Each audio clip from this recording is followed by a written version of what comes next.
Go ahead, ma'am. Good evening, everyone. Welcome to the Facebook Live session. I am Dr. Prinka, Fertility Specialist at Oasis Bangalore, Banashankari branch. So today we'll talk about thyroid and fertility. So first just let's briefly talk about the thyroid gland itself. Thyroid gland is a small butterfly-shaped gland which is seated in the front of our throat. It secretes two important hormones, that is T3 and T4. Now, the production of these hormones is under the control of our brain. Brain secretes from the pituitary another hormone called TSH, that is thyroid stimulating hormone. TSH, it tells the thyroid gland whether to make more or less thyroid hormones, like this. So now there are two types of thyroid disorders, that is hypothyroidism and hyperthyroidism. Hypothyroidism, what happens is that there is less production of the thyroid hormones than it normally should.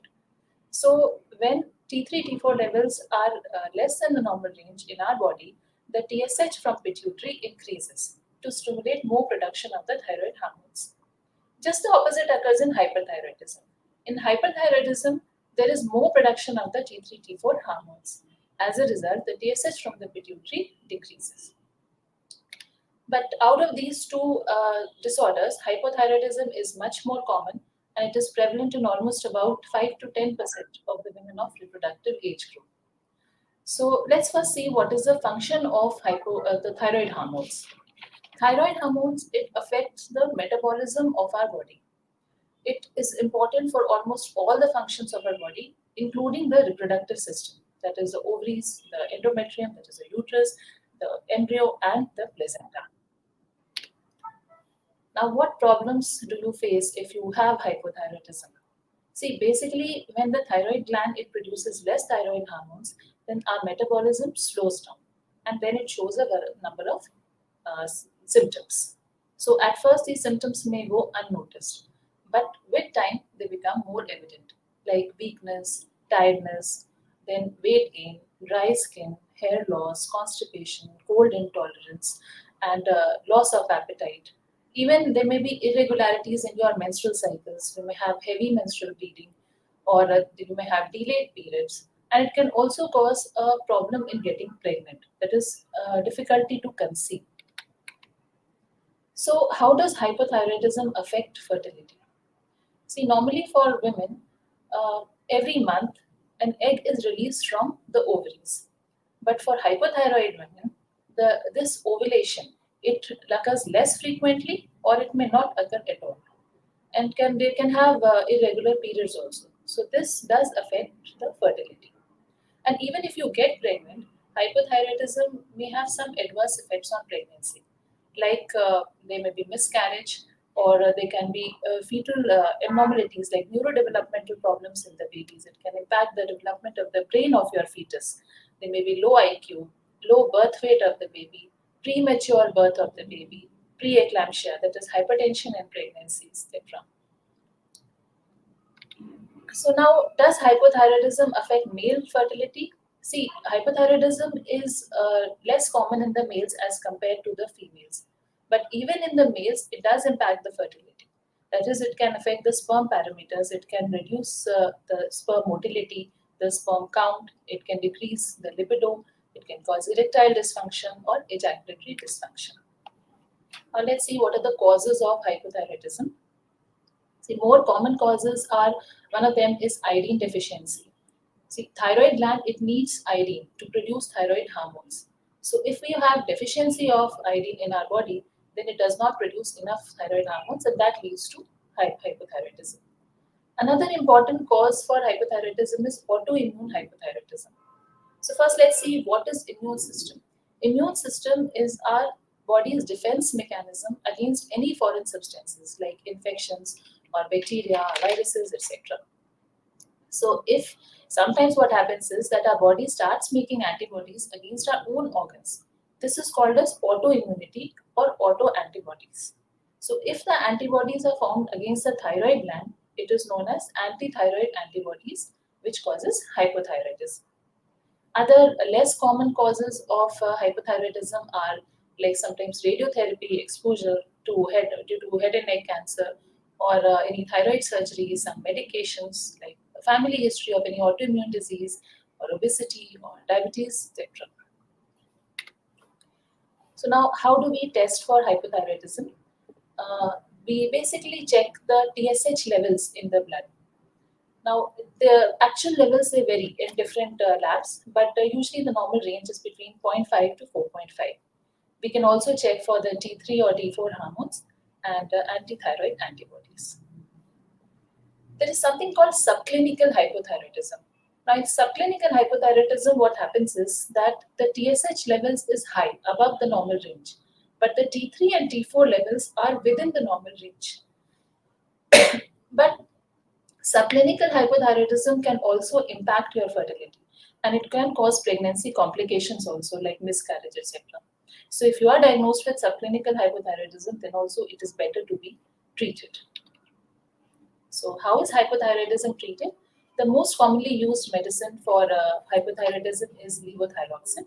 It is usually given once a day in empty stomach. And once the medication is started, then the TSH level can be checked after 4 to 6 weeks to see that the thyroid is under control or not, or if you need any adjustment of the dose of the medication. And then it can be checked at regular intervals of 3 to 6 months. So now let's see. If your thyroid level is, that is TSH level, if it is less than 4, less than 4.5, then normally you do not need to be treated.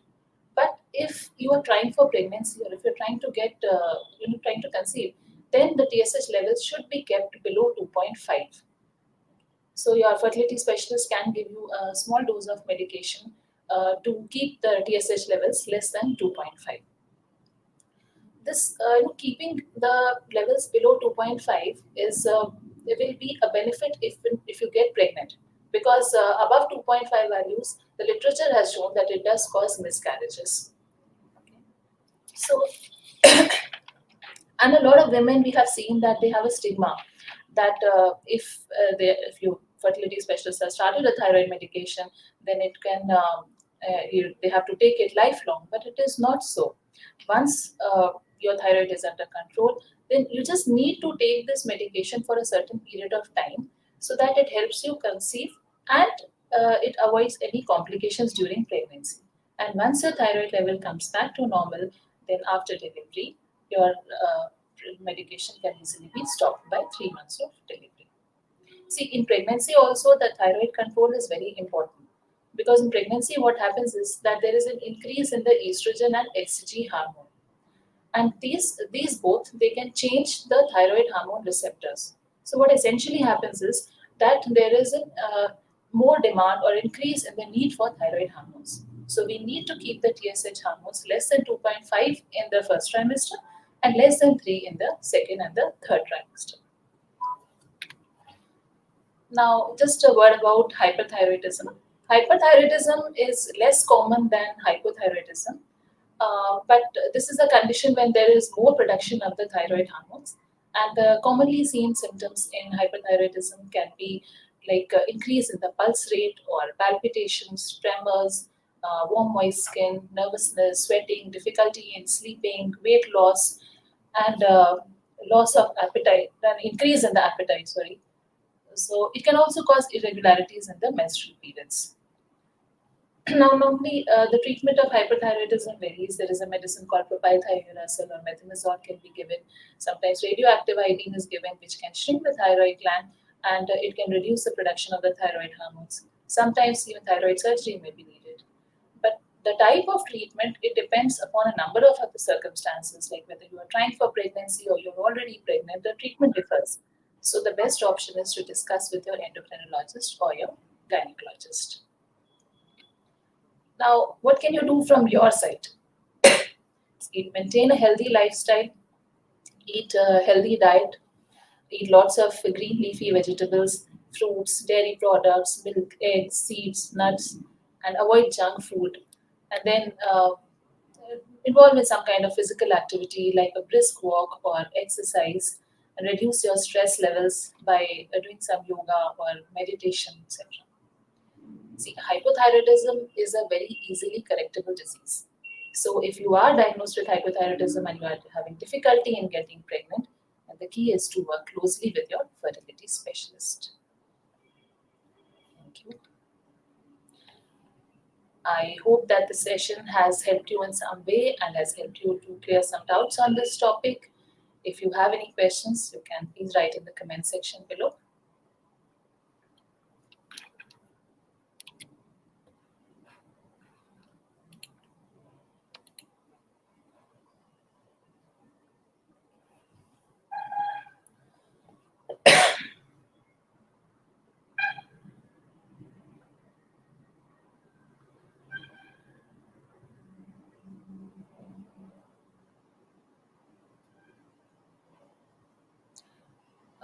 Are there any questions?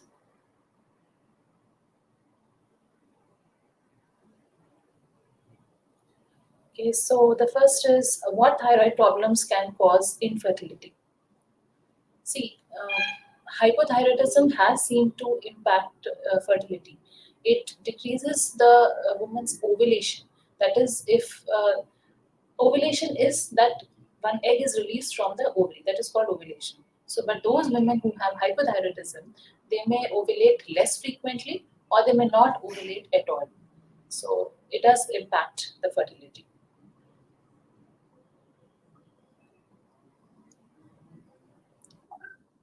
How common is infertility with hypothyroidism? About 5 to 10% of the women, they can have infertility with hypothyroidism.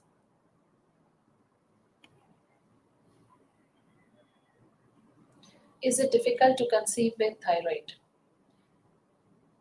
See, it is very important to keep your thyroid levels in control if you are trying to conceive, because it does cause difficulty to conceive.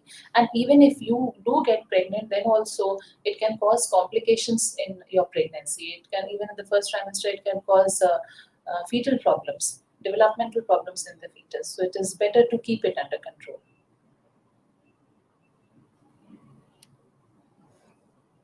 Can thyroid medication increase fertility? Thyroid medicine, it can keep your thyroid in check, and as a result, it can help you to increase your fertility. So if you are diagnosed with hypothyroidism, then please better keep your thyroid levels in check, keep your TSH levels less than 2.5 by taking the medications regularly and getting your TSH levels checked at regular intervals.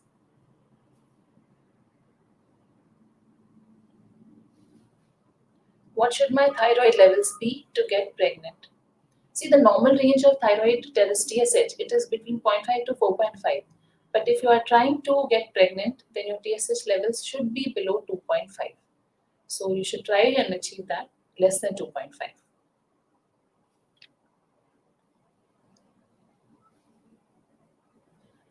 I am taking 12.5 microgram Thyronorm tablet from 8 months. How long should I continue? See, it depends on when was your last TSH levels checked. If you have checked it in the last 3 to 6 months, if it has been more than 3 to 6 months, please get it tested again. And if your thyroid is in control, then you can continue it. If the level is not in control, then depending upon your values, you need to adjust the dose of your thyroid medication.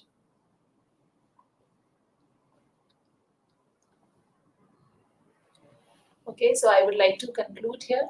Thank you for your patient hearing. I hope that you have been helped by this session in some way. So stay healthy, stay happy, and if you have any doubts or if you need any help, please feel free to contact us on our fertility helpline, Oasis helpline, that is 79929 79929, and we'll see you in our next session. Thank you.